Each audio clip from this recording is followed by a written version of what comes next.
దేవుడి నామమునకు స్తోత్రం కలుగుగాక. హల్లెలూయా, హల్లెలూయా. ముందుగా నన్ను నిలబెట్టిన దేవదేవునికి వందనాలు. అలాగే నాకు అవకాశం ఇచ్చిన ఆత్మీయ తండ్రి గారికి, అలాగే సహోదరికి నా వందనాలు. కూడి వచ్చిన మీ అందరికీ నా వందనాలండి.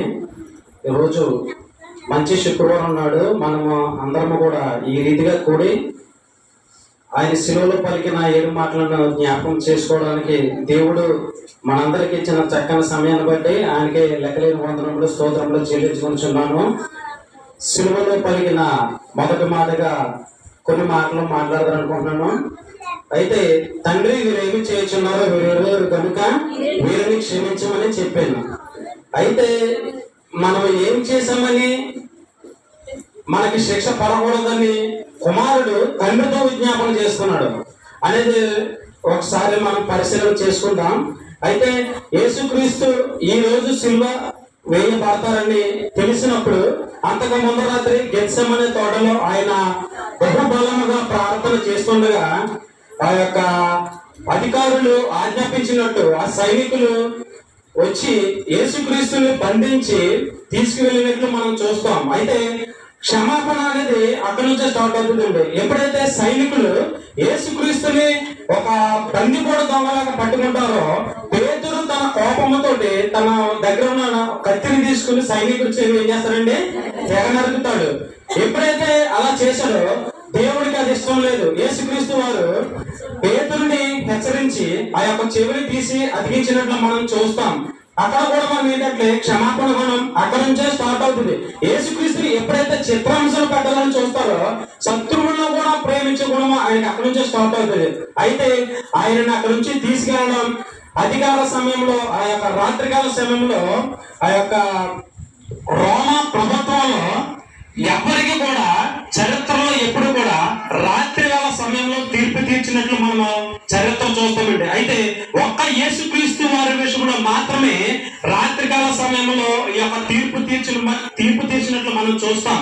ఉదయకాల సమయంలో తీర్పు తీర్చినట్లయితే యేసుక్రీస్తు వారు సువార్త ప్రకటించుకుంటూ వెళ్ళినప్పుడు అనేక మంది జన సమూహము ఆయన వెంబడించడం ఈ యొక్క పరిసయ్యులు సద్దుకాయులు చూశారు. వారు వెళ్లి అధికారులకు తెలియజేశారు. ఆ విషయం అధికారులు కూడా తెలుసు.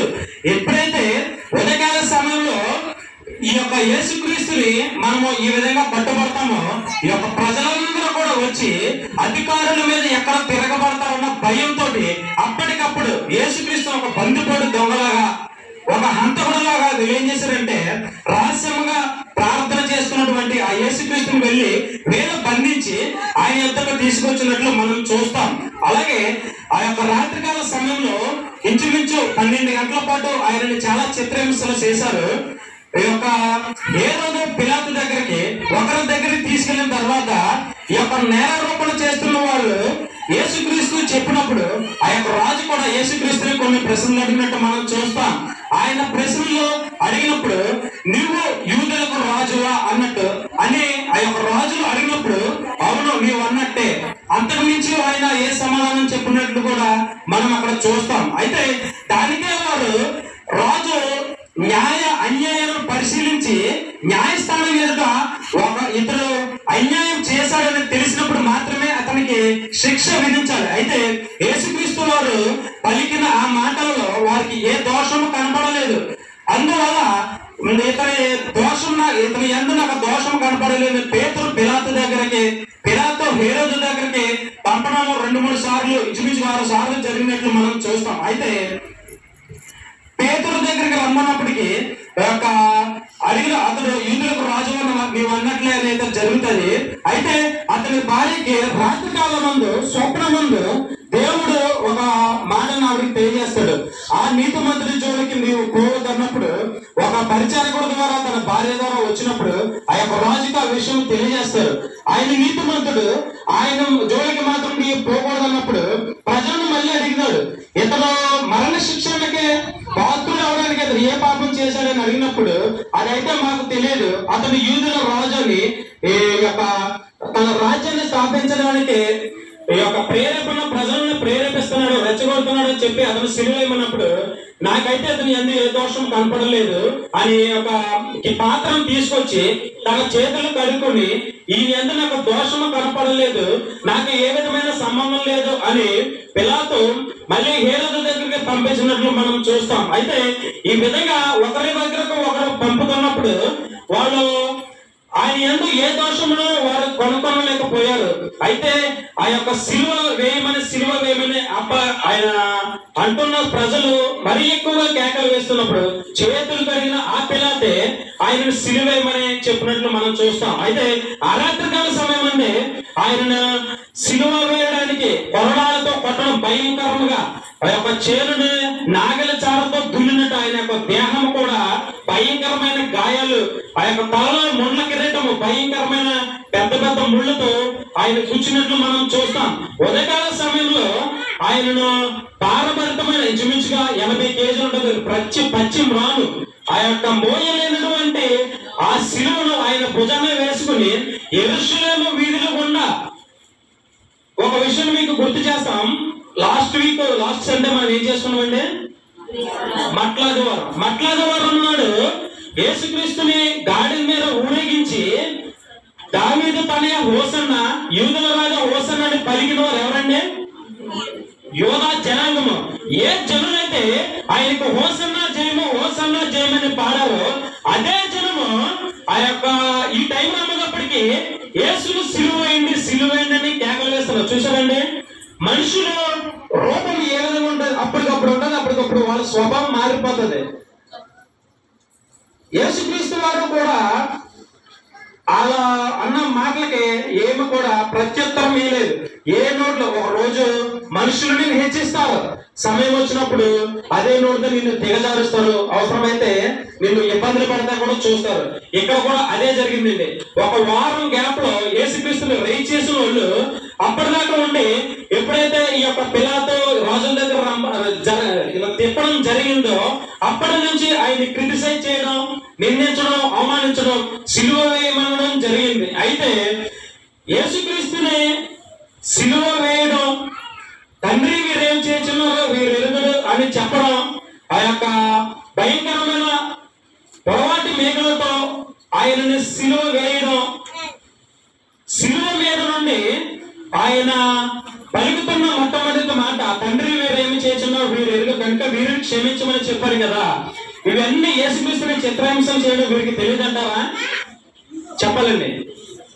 తెలిసే చేశారని మీరు అంటున్నారు. అయితే వారు తెలియక చేశారని నేను అంటున్నాను. చూసుకుందాం. 1 కొరింథీయులకు రాసిన పత్రిక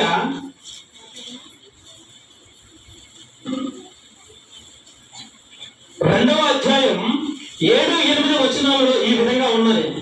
దేవుని జ్ఞానము మర్మమైనట్టుగా బోధించుచున్నాము. ఈ జ్ఞానము మరుగై ఉండెను. జగత్తుత్పత్తికి ముందుగానే దీనిని దేవుడు మన మహిమ నిమిత్తము నియమించెను. అది లోకాధికారులలో ఎవరికి తెలియదు. అది వారికి తెలిసి ఉండిన ఎడల మహిమా స్వరూపియగు ప్రభువును సిలువ వేయకపోయిందురు. హల్లెలూయా, హల్లెలూయా.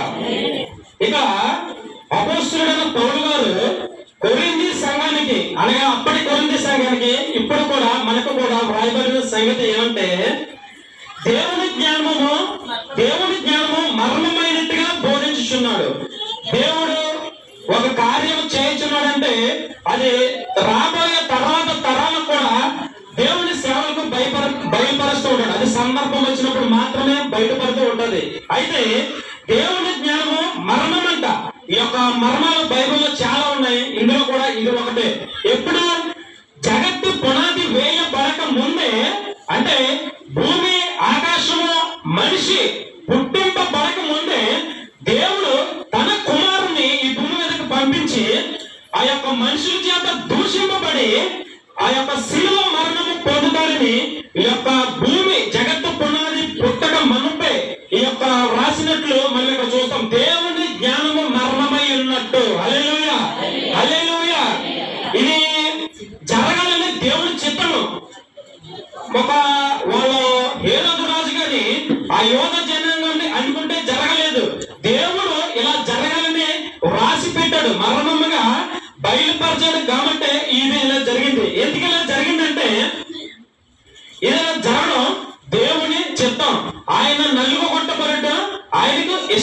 ఇష్టడాయను. ఎవరైనా తన కుమారుడు భయంకరంగా చిత్రవద అనుభవిస్తుంది, ఎవరైనా తండ్రి గారు ఇష్టం ఉంటుందండి?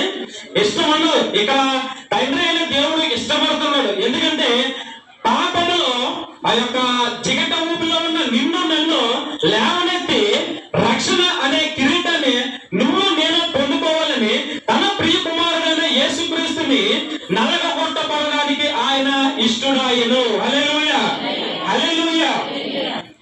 వీరు ఇందాక మీరు చెప్పారు కదండి, వారు తెలియకుండానే తండ్రి వీరేమి చేయించున్నారో వీరు ఎరుగడు కనుక వీరిని క్షమించమని ఇక్కడ అడుగుతున్నాడు. ఇక్కడ ఈ యొక్క మర్మము వీళ్ళకి తెలియదు. ఎందుకంటే తండ్రి ఈ విధంగా జ్ఞానాన్ని ఉపయోగించి ఈ యొక్క మర్మాన్ని దాచడన్న సంగతి వీళ్ళకి తెలియదు. ఈ యొక్క యేసుక్రీస్తు ఈ విధంగా సిలువలో ఇలా మరణిస్తేనే మనందరకు రాబోయే తరాలకు ఆయన మళ్ళీ రెండవ రాకడ వరకు రక్షణ అనే ఈ యొక్క రక్షణ మనందరికీ కలుగుతుందన్న మాట ఆ యొక్క యోధ జనానికి రాజులు కానీ ఎవరికి తెలియదు. వేరు ఏమనుకుని ఆయన సిలువ వేశారంటే ఈయన తన్ను తాను రాజుగా మరి ఒకటి దేవదోషణ చేసుకుంటున్నాడు అన్న యొక్క రెండు నిందలు మాత్రమే ఆయనపై చూపించి యేసుక్రీస్తుని సిలువ వేయడం జరిగింది. అంతే తప్ప ఈయనను సిలువ వేస్తే మనకు రక్షణ దొరుకుతుంది అనే ఆలోచన ఈ యొక్క మనుషులకు లేదు. అయితే యేసుక్రీస్తు కన్యక గర్భమందు యేసుక్రీస్తు జన్మిస్తానని యేసుక్రీస్తు పుట్టక పూర్వము 700 సంవత్సరాల క్రితం యెషయా ప్రవక్త ప్రవచించాడు. ఆ యొక్క ప్రవచన వాక్యాలను ఆ యొక్క తాళపత్ర గ్రంథాలని ఈ యొక్క పూర్వకాలంలో ఉండేవి. ఆ యొక్క చుట్ల కింద చుట్టి ఆ యొక్క పవిత్రమైన గ్రంథాల కింద వాటిని ఉంచేవారు. వాటిని తీసి వారు బోధించేవారు అన్నమాట. అయితే యెషయా చెప్పినట్టు, ఒక గొప్ప ప్రవక్త చెప్పినట్టు, కన్యక గర్భమందు ఒక కుమారుడు పుడతాడు, ఆయన యేసు అని పేరు పెట్టబడతాడు, మనుషులందరూ పాపభారము ఆయన భుజాల మీద ఉంటది, కన్యక గర్భమందు మాత్రమే పుడతాడని వారు గ్రహించలేకపోయారు. ఆ మాటను వారు ఆలోచింపలేక ఆ విధంగా చేశారన్నమాట. అయితే ఆ యొక్క రాజులని వీరు వ్యతిరేకముగా ఆయననైతే సిలువ వేశారు కానీ సిలువ వేస్తే మనకు రక్షణ దొరుకుతాది అని ఆ రాజుకు గాని ఆ యోధ ప్రజలకు గాని తెలిసినట్లయితే వారు సిలువ వేయరు. ఇక్కడ కింద మనం చూసుకున్నట్లయితే దేవుడు మన మహిమ నిమిత్తము నియమించును, అది లోకాధికారులు ఎవరికి తెలియదు. ఈ లోకంలో ఉన్న అధికారులకి ఆ యొక్క మర్మము తెలియదు. మర్మము ఎవరికి బయలుపరుస్తారండి? దానియేలు గారికి, ఆ యొక్క గొప్ప గొప్ప దేవుడిని అంటి పెట్టుకుని దేవుడితో సహవాసం చేసే వారికి మాత్రమే ఆ యొక్క మర్మాలను ఆయన తెలియజేస్తారు. ఇక్కడ ఏమన్నదండి, ఆ యొక్క లోకాధికారులు ఎవరికి తెలియదు, అది వారికి తెలిసిన ఎండిని ఎడల మహిమా స్వరూపి యొక్క ప్రభువును సిలువ వేయకపోయి ఉందురు. హల్లెలూయా, హల్లెలూయా. దేవుడి చిత్తం ఏంటండి? తన ప్రియ కుమారుని మనందరం పాపాల నిమిత్తము ఆయన సిలువలో నలగొట్టబడి చనిపోయి తిరిగి ఆయన పరలోకానికి ఆరోహణం అవ్వాలనేది దేవుని యొక్క చిత్తము. వీళ్ళైతే దేవదోషణ చేస్తున్నారని అనే ఒక ఎటువంటి ఆధారం లేని వాడిని తీసుకుని ఆయన సిలువ వేశారు. ఒకవేళ ఆయన మనందరి రక్షణ కొరకు దేవత దేవుడే పంపించాడు, అందుకే ఈయన సిలువ వేస్తున్నాము. ఆ విధంగా వారికి ప్రజలకు తెలిసినట్లయితే వారు ఆయనను సిలువ వేసి ఉండకపోయిరి అని ఇక్కడ ఒక ప్రవచన వాక్కు ఇక్కడ మనం తెలియజేస్తున్నాం. అయితే యేసుక్రీస్తు వారు సిలువలో మరణించిన తర్వాత అపోస్తలుడైన పౌలు గారు ఈ యొక్క మర్మాన్ని ఆ యొక్క కొరింథీ సంఘానికి చెప్పినట్లు మనం చూస్తాం. అలాగే లూకా సువార్త 23వ అధ్యాయంలో 27-28 వచ్చినట్లు మనం చూసుకున్నట్లయితే గొప్ప జన సమూహమును ఆయన్ను గూర్చి రొమ్ము కొట్టుకొనుచు దుఃఖించుచున్న చాలా మంది స్త్రీలను ఆయనను వెంబడించిరి. యేసు వారి వైపు తిరిగి, యెరూషలేము కుమార్తెలారా, నా నిమిత్తము ఏడవకుడి, మీ నిమిత్తమును మీ పిల్లల నిమిత్తమును ఏడుడి. హల్లెలూయా, హల్లెలూయా. యేసుక్రీస్తుని ఈ యొక్క శిలువ గోల్గొతా స్థలానికి తీసుకువెళ్ళబడుతున్నప్పుడు అనేక మంది స్త్రీలు ఆయనను వెంబడిస్తున్నారు. ఆయన శిలువ మీద ఉన్నప్పుడు ఆ యొక్క స్త్రీలంతా కొంతమంది స్త్రీలు రొమ్ము కొట్టుకొడుచు ఏడుస్తున్నారు. ఎందుకని? తనకిష్టమైన ఎవరైనా మనకి ఇష్టమైన వాళ్ళు చనిపోతే మనకి ఏమొస్తుందండి? ఏడుపు వస్తుంది. అప్పటిదాకా 33.5 సంవత్సరంలో ఆయన వాళ్ళతో సహవాసము ఆ విధంగా ఉంది కాబట్టి ఆ యొక్క ప్రేమ విడదీయలేని ఒక బంధము వాళ్ళ ఏర్పడింది కాబట్టి తనకిష్టమైన వాళ్ళు ఆ యొక్క శిలువ మరణం పొందుతున్నప్పుడు వాళ్ళు రొమ్ము కొట్టుకుంటూ ఏడుస్తున్నారు. అయితే అంత భారభరితమైన ఆ యొక్క శిలువలో కూడా ఆయనను తల ఆ యొక్క స్త్రీలు యెరూషలేము స్త్రీల వైపు తిప్పి ఒక మాట్లాడుతుంది, యెరూషలేము కుమార్తెలారా నా నిమిత్తము కాదు కానీ మీ నిమిత్తం మీ పిల్లల నిమిత్తము ఏడవండి అని ఎందుకు చెప్పాడు? నా కోసం ఏడవద్దని చెప్తున్నాడు. యేసుక్రీస్తు వారు సేఫ్ జోన్ లో ఉన్నారు. ఎందుకంటే ఆయన చనిపోయిన తర్వాత ఎక్కడికి వెళ్తాడండి? తండ్రికి వెళ్తాడు. పరలోకానికి కాదు, పరదైసుకి వెళ్తాడు. పరిశుద్ధమైన ఆ యొక్క పరదేశికి వెళ్తాడు. అది దేవుడి చిత్తం. మనం ఏడ్చినా ఏడవకపోయినా ఆయన వెళ్ళాల్సిన ప్రదేశానికి వెళ్తాడు. అది దేవుని ప్రణాళిక. ఆయన బాగానే ఉన్నాడు. మన వైపు చూసి ఎందుకు ఏడుస్తున్నాడు? పాపపు ఊపిలో ఉన్న మన కోసం. మీరు ఈ విధంగా ఉంటే నా తండ్రి దగ్గరకు మీరు రాలేరు కనుక మీ పాపం నిమిత్తం మీరు ఏడవండి. ఆటోమేటిక్ గా మీరు ఏడిస్తే మీ పిల్లలు కూడా ఏం చేస్తారండి? ఏడుస్తూ ప్రార్థన చేస్తూ దేవుడికి ఇష్టమైన బిడ్డగా మీరు జీవిస్తారు అని ఆ విధంగా ఆ శిలువలో కూడా ఆయన మనము చూపించినట్లు మనం చూస్తాం. అయితే ఇంకా మనం ఏదైనా చూస్తామంటే పరిసయ్యుని ఇంట ఒక పరిసయ్యుడు వచ్చి ఆయన తన ఇంట భోజనానికి రమ్మన్నప్పుడు పరిసయ్యుని ఇంట ఆయన భోజనం చూస్తున్నప్పుడు పాపాత్మురాలైన ఒక స్త్రీ వచ్చి విలువైన అత్తరును తీసుకుని ఆయన యొక్క పాదములను ఏం చేస్తుందంటే ఆ యొక్క అత్తరును పూసి తన పూలతో తల వెంట్రుకలుగా ఏం చేస్తుందంటే శుభ్రపరుస్తుంది. హల్లెలూయా, హల్లెలూయా. అక్కడ శిష్యులు ఉంటారు కదా, అత్తరు చాలా విలువైనది. ఎంత విలువైన అత్తరును ఎందుకు వృధా చేస్తున్నావు? ఆమెకు తెలుసు. చేయించుకుంటూ పరిచర్య చేయించుకుంటున్నా ఆయనకు తెలుసు. అది విలువ. అక్కడ ప్రస్తావన ఏంటంటే విలువ కాదు, క్షమాపణ.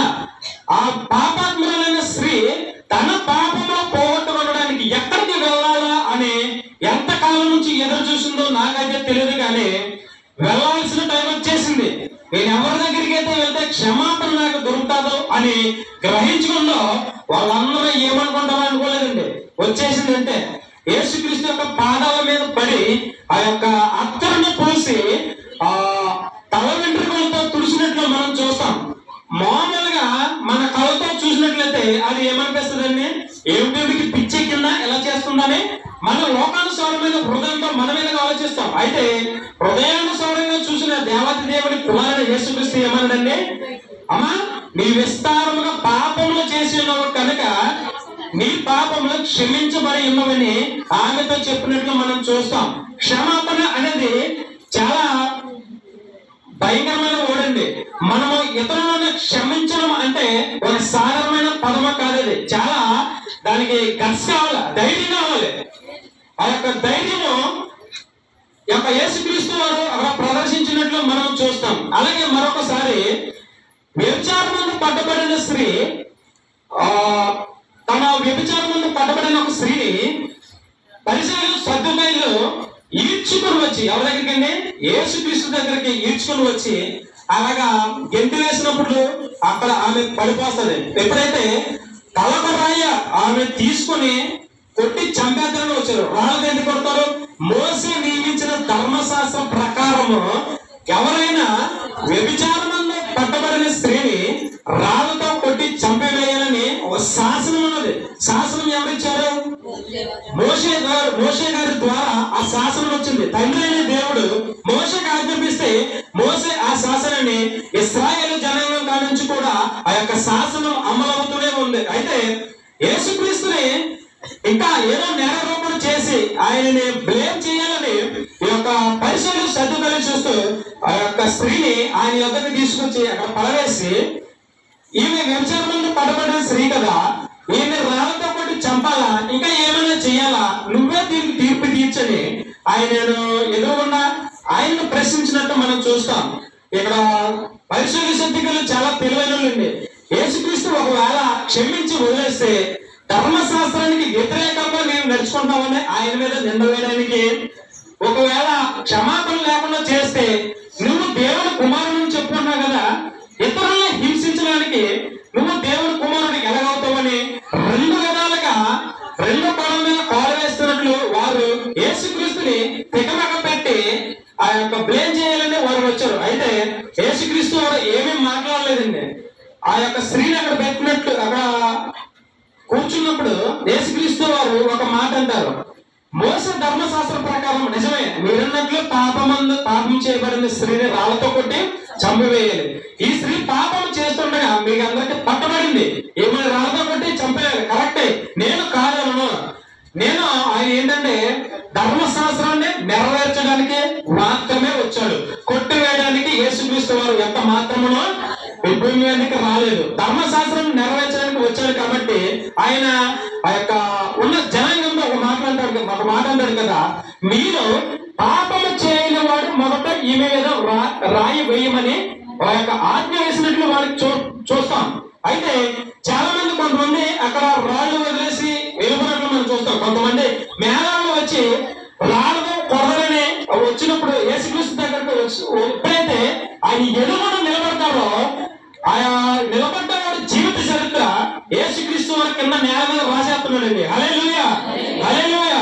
నీనా జీవిత చరిత్రలో మన పొరుగు వారికి తెలవకపోవచ్చు, అనంత జ్ఞాని అయిన దేవుడికి మరణము కాదు, ఆయనకి ముందే తెలుసు మనం ఎటువంటి వారమో ఏం పని చేస్తామో. అయితే ఆ యొక్క స్త్రీని కొడదామని వచ్చినాడు, ఆ యొక్క ఎవరైతే కొడదామని ముందుకు వచ్చారో చేతి వ్రాతతో వాడు చేసిన పాపమో నేను చేసిన పాపం ఈయనకేం తెలుస్తుంది అని అనుకుని వచ్చాడేమో. గేల ఎంతమంది అయితే వచ్చారు అంతమంది పాపము చేతితో నేల మీద రాయగానే వాడు చేసిన పాపము టీవీలో కనపడినట్లు నేల మీద కనపడిపోయి సిగ్గుతో రాయక్కడ పడేసి వెళ్ళిపోయినట్లు మనం చూస్తాం. అయితే అందరూ కూడా ఆ విధంగా రాళ్ళు అక్కడ వదిలేసి వెళ్ళిపోయినట్లు మనం చూస్తాం. అయితే యేసుక్రీస్తు వారు ఆ యొక్క స్త్రీతో అన్నారు కదా, అమ్మ ఎవరో నీ మీద రాయి వేయలేదా, నేను కూడా ఏమీ అనను, ఇక నుండి పాపము చేయకు, పరిశుద్ధంగా జీవించు అని ఆమెను అక్కడ క్షమించినట్లు మనం చూస్తాం. ఆ యొక్క భయంకరమైన పాపం చేస్తున్నప్పుడు ఆ యొక్క యోధా జనాంగం అధికారులు ఆమెకు ఏమాత్రం కూడా క్షమాపేక్ష పెట్టలేదు, చంపేద్దామని వాళ్ళు తీసుకొచ్చారు. అయితే క్షమాపణ ఎక్కడైతే దొరుకుతుందో సరిగ్గా ఆయన దగ్గరికి తీసుకొచ్చారు. ఎవరైతే క్షమించే గుణం కలిగి ఉన్నారో ఆయన దగ్గరికి తీసుకొచ్చినప్పుడు ఆ యొక్క స్త్రీని ఆయన ముందు పెట్టినప్పుడు ఆయన ఏం చెప్తాడు, నేను కూడా నిన్ను ఏమీ చేయను, క్షమిస్తాం, నీ పాపములు క్షమించబడిన నువ్వు కూడా పరిశుద్ధంగా జీవించు అని చెప్పడం జరుగుతుంది. ఈ మాటలు మనం ఎందుకు చెప్పుకున్నామంటే క్షమాపణ. యేసుక్రీస్తు వారి శిలువలో అంత భయంకరమైన ఎండలో కూడా ఈ ప్రాముఖ్యమైన 7 మాటలు జీవించిన 33.5 సంవత్సరాలు కూడా ఆయన సువార్త ప్రకటిస్తూనే ఉన్నాడు. ఈ శిలువ మీద పలికిన మాటలు కూడా అది కూడా సువార్తే. చాలా వాల్యుబుల్ వర్డ్స్ అన్నమాట ఇవి. అంత విలువైన మాటల్లో కూడా పలుకుతున్నప్పుడు రక్షణ పొంది వారు చేసిన క్రియలకు క్షమాపణ చెప్పుకుని మారు మనసు పొందిన వారు కూడా ఉన్నారు. ఈ విధంగా మనం చూసుకున్నట్లయితే హేరోదు పిలాతు వీరిద్దరు కూడా బద్ధ శత్రువులని మనం చూస్తాం. ఒకరంటే ఒకరికి పడదు. ఆ రాజ్యం మీదకి ఈ రాజ్యం, ఈ రాజ్యం మీదకి ఆ రాజ్యము ఎప్పుడూ తిరుగుబాటు చేసుకునేవారు. అంత భయంకరమైన బద్ధ శత్రువులు యేసుక్రీస్తు తీర్పు విషయానికి రాబోయే సమయానికి యేసుక్రీస్తు పిలాతు దగ్గరికి వెళ్ళి ఒకసారి దర్శించి మళ్ళీ హేరోదు దగ్గరికి వెళ్ళబోయేటప్పటికి వీళ్ళిద్దరికి ఏమొచ్చేసిందండి, వైరము కాస్త పోయి స్నేహం వచ్చేసింది. హల్లెలూయా, హల్లెలూయా. శత్రువులు కూడా మిత్రుడుగా చేసే గుణం యేసుక్రీస్తు దగ్గర మాత్రమే ఉంది. హల్లెలూయా, హల్లెలూయా. జరగనటువంటి కార్యము అక్కడ యేసు ఒకసారి అటు ఇటు 2 సార్లు దర్శించినప్పుడు ఆ యొక్క కార్యక్రమం జరిగింది. అదే విధంగా క్షమాపణ మరొక భయంకరమైన వ్యక్తి కూడా మన యొక్క క్షమాపణ పొందినట్లు మనం చూస్తాం. యేసుక్రీస్తు నిమిత్తము ఒక బరబ్బా అనే బందిపోటు దొంగ మనుషులను చంపి వారి దగ్గర ఉన్నటువంటి సామాగ్రిని విలువైన వస్తువులను తీసుకుని అటువంటి భయంకరమైన బరబ్బను కూడా ఆ యొక్క అధికారులు చెరసాలలో వేసినప్పుడు యేసుక్రీస్తు యొక్క తీర్పు సమయంలో అటు ఇటు తిరుగుతున్నప్పుడు పండుగ వాడుకగా, అంటే ఒక పండుగ దినాన్ని ఒక ఖైదీని రిలీజ్ చేయడం ఆ యొక్క సామ్రాజ్యానికి వాడుక, అంటే అలవాటు అన్నమాట. ఆ పండుగ రోజున ఒక ఖైదీని రిలీజ్ చేయడం ఆ పండుగ జరిగే ప్రతి సంవత్సరం కూడా వాడుక అన్నమాట. అయితే ఈ పిలాతు ఎప్పటికప్పుడు యేసుక్రీస్తుని నిర్దోషిగా బయటికి తీసుకురావడానికి ప్రయత్నం చేస్తూనే ఉన్నాడు.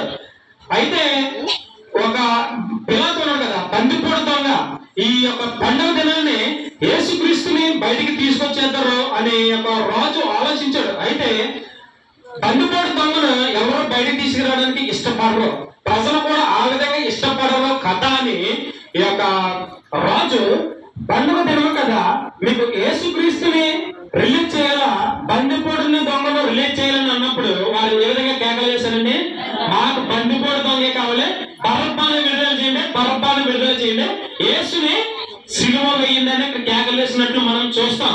అయితే యేసుక్రీస్తు ఈ యొక్క బందిపోటు దొంగ బరబ్బా వీరిద్దరికి ఒకసారి సంభాషణ జరుగుతుంది.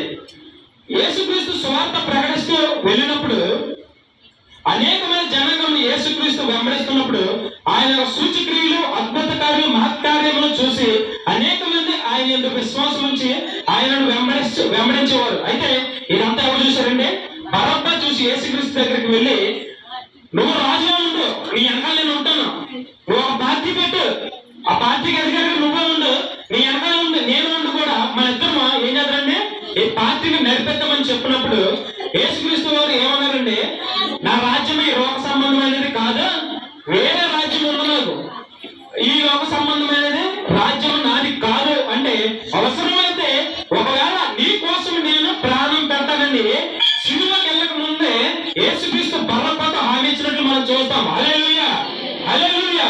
ఆ విధంగా యేసుక్రీస్తును సిలువ వేసినప్పుడు బరబ్బాని యొక్క బందుపోటుని రిలీజ్ చేసినట్లు మనం చూస్తాం.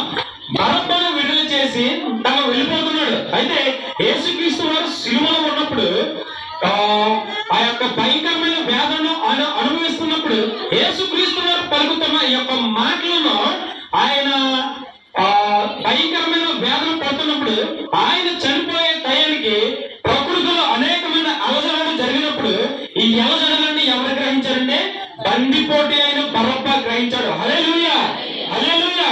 అరణ్యంలో యోహాను కేకలు వేస్తూ వచ్చినట్లుగా ఈ బందిపోటు దొంగ అయిన బరబ్బా కేకలు వేసుకుంటూ యేసుక్రీస్తు యొక్క సిలువ దగ్గరకు వచ్చి మారు మనసు పొందినట్లు మనం చూస్తాం.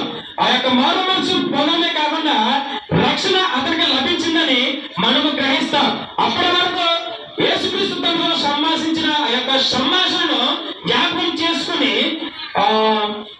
తను యేసుక్రీస్తు తన కొరకే చనిపోవడానికి వచ్చాలని క్షమాపణ, తనను క్షమించి ఈ యొక్క ప్రజలు రిలీజ్ చేయడానికి కారణం ఎవరైనండి, యేసుక్రీస్తు అయ్యారని తెలుసుకుని నీతిగా జీవించినట్లు మనం చూస్తాం. అలాగే మనము కూడా మన సహోదరులు ఎవరైనా తప్పిదం చేస్తే 1-2 సార్లు క్షమిస్తాం. యేసుక్రీస్తు అయితే ఎన్నిసార్లు నుండి 70 ఏళ్ల మారులు మట్టుకు, అంటే మనం చచ్చిపోయేంత వరకు కూడా ఎవరైనా మన సహోదరులు తప్పు చేస్తే క్షమించే గుణం మనం కలిగి ఉండాలని. అంటే ఒకసారి తప్పు చేశారంటే మళ్ళీ క్షమించేస్తారని మనం చేస్తాం. ఒకసారి తప్పు చేశారంటే అది 2వ సారి రిపీట్ కాకుండా నువ్వు వాళ్ళకి వివరణ ఇవ్వాలి. 2వ సారి తప్పిదం చేయకుండా ఆ విధంగా నువ్వు వాళ్ళకి సజెషన్ ఇచ్చి మంచి మార్గంలో నడిపించడానికి చూడాలి.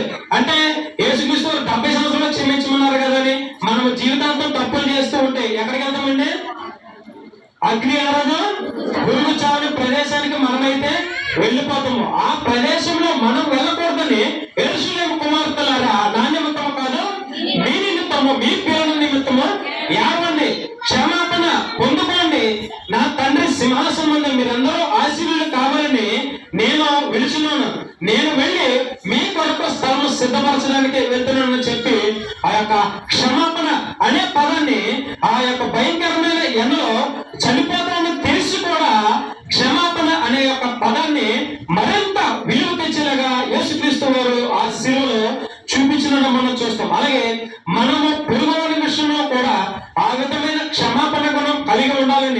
నేను కోరుకుంటున్నాను. దేవుడు తన వినికిడిలో ఈ కొద్ది మాటలను దీవించి ఆశీర్వదించును గాక. ఆమేన్.